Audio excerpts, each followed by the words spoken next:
Gerald? It depends. It depends sa project. It depends sa kung ano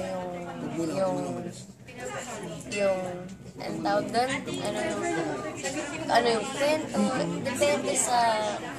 Depende, yun din, ang dami ka tanong sa akin, sabi ko, depende, hindi ko alam eh. Pero if ever you're willing naman na, kasi parang okay naman na lahat, diba? Yeah, wala. Kayo talaga, paulit-ulit ka lang kasi yun. Tsaka nagkita naman kayo, wala naman.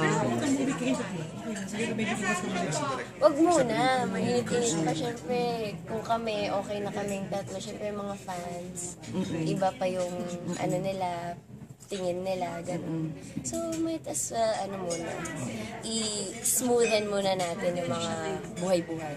Kim, sabi mo, kamusta na yung relationship, yung friendship ngayon with Maha kasi na-rekindle na nga, di ba? Ano sabi nila rin? Okay, Wala na ilangan. Yeah, life goes on.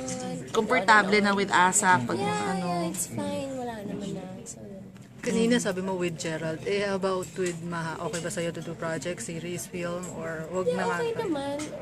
Pero yun nga, wag muna siguro. Kasi kung okay naman sa akin, hindi natin alam kung paano siya tatanggapin ng mga tao.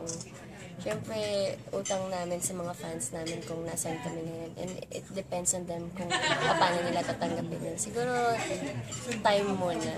Yun nga, di ba sabi ko parang mainit-init pa yung issue kung sa amin as individuals, okay na sa amin yung mga bagay-bagay. And yung iba kasing tao, iba rin yung tingin nila. So, di ba, iba yung tingin. Not naman in a bad way, but sayang lang if magte-take ka ng risk. Siguro, time muna to yun nga, smoothen everything, na maging diretso yung daan, gano'n. Nagkakaisap na ba kayo ngayon? Nababalik ko naman Closeness? Wala nang closeness. Ano na lang, Civil, chika-chika, pero hindi best of friends, best of something.